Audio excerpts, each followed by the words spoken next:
श्री शिवाय नमस्तुभ्यम दोस्तों, हर हर महादेव, ओम नमः शिवाय, जय महाकाल।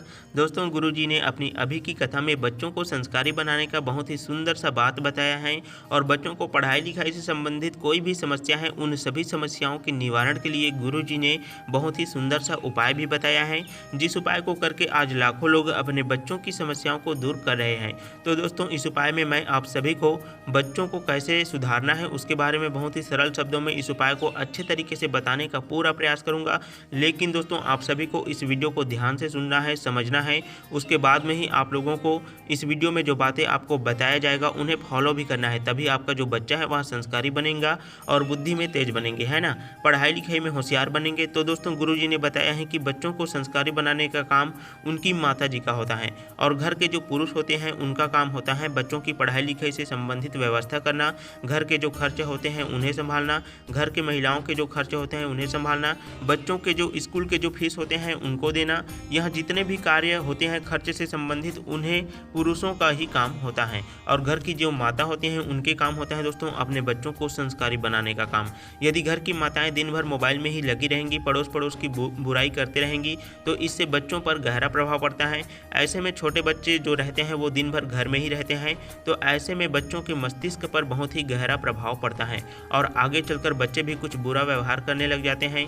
इसीलिए दोस्तों, गुरुजी ने कहा है कि जब भी बच्चा छोटा हो, जितना हो सके आपको अपने बच्चों पर ध्यान रखना है, बच्चों को अच्छी अच्छी कहानी बताना है, भगवान राम जी की कहानी सुनाना है, ईमानदारी की कहानी बताना है, श्रवण जी की कहानी बताना है, भगवान श्री कृष्ण जी की कथा सुनाना है।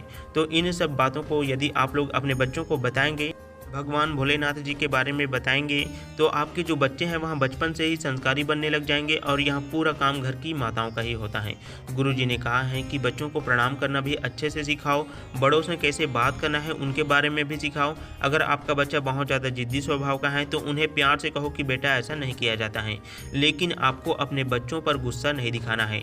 इससे दोस्तों बच्चों के ऊपर बहुत ही गहरा प्रभाव पड़ता है और उनका जो जिद्दी स्वभाव है वह और भी ज़्यादा होने लग जाता है और एक समय के बाद आपका जो बच्चा है वह हाथ से निकल जाता है, क्योंकि बचपन में ही आप जो है जितना हो सके अपने बच्चों को संस्कार देना चाहते हैं दे सकते हैं। उन्हें अच्छी अच्छी बातें भी आप लोग बता सकते हैं, उन्हें कैसे रहना चाहिए, कैसे बात करना चाहिए, यह सभी बातें आपको अपने बच्चे को बचपन में ही बताना चाहिए, सिखाना चाहिए। लेकिन जब बच्चा बड़ा हो जाता है और उसके बाद यदि आप उन्हें कहीं जाने से रोकते हैं तो आपका जो बच्चा है वहाँ गुस्सा होकर आपको देखने लग जाता है, आंखें दिखाकर आपको चला जाता है, क्योंकि आपने बच्चों को बचपन में तो कुछ बोला ही नहीं, तो वह बड़ा होकर आपकी बातें कहाँ से सुनेगा। इसीलिए दोस्तों, गुरुजी ने कहा है कि जितना हो सके बच्चों को संस्कार दो और घर के सभी लोगों के साथ मिलजुल कर रहे, इस तरह से बच्चे को बताओ ताकि वह घर के सभी लोगों के साथ एक समान भावना के साथ व्यवहार करे। साथ ही गुरुजी ने बच्चों को पढ़ाई लिखाई में होशियार बनाने के लिए भी बहुत ही सुंदर सा उपाय बताया है दोस्तों, जिसे मैं आपको इस वीडियो में बताने वाला हूँ।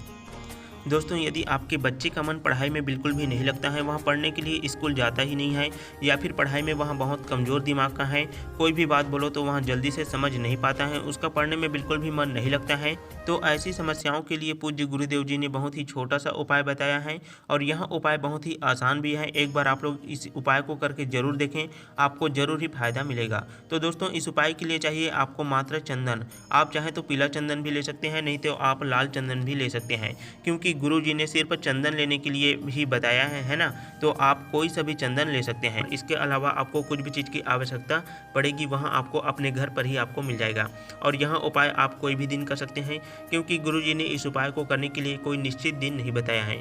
लेकिन मैं आप सभी को बताना चाहूँगा कि आप लोग इस उपाय को सोमवार के दिन करेंगे तो और भी ज़्यादा लाभकारी होगा, क्योंकि सोमवार के दिन भगवान भोलेनाथ जी का ही दिन होता है। सोमवार का पूरा ही दिन भगवान भोलेनाथ जी को समर्पित होता है, तो आप सोमवार के दिन सुबह के समय जितनी जल्दी हो सके आप यहाँ उपाय कर सकते हैं। बाकी 10, 11, 12 बजे तक भी उपाय को करते हैं तब भी आपको उपाय का लाभ जरूर मिलेगा। और यहाँ उपाय उस व्यक्ति को ही करना है जिस व्यक्ति का मन पढ़ाई में बिल्कुल भी नहीं लगता है। यदि आपके बच्चे का मन पढ़ाई में नहीं लगता है तो आपको अपने बच्चों को लेकर के भगवान भोलेनाथ जी के मंदिर में चले जाना है।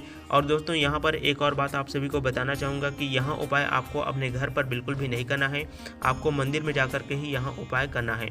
अब आपको चंदन लेकर और 1 लोटा जल लेकर कर अपने आसपास के किसी भी भगवान भोलेनाथ जी के मंदिर में चले जाना है और शिवलिंग के पास में उत्तर दिशा की ओर खड़े होकर के आपको यहाँ उपाय करना है।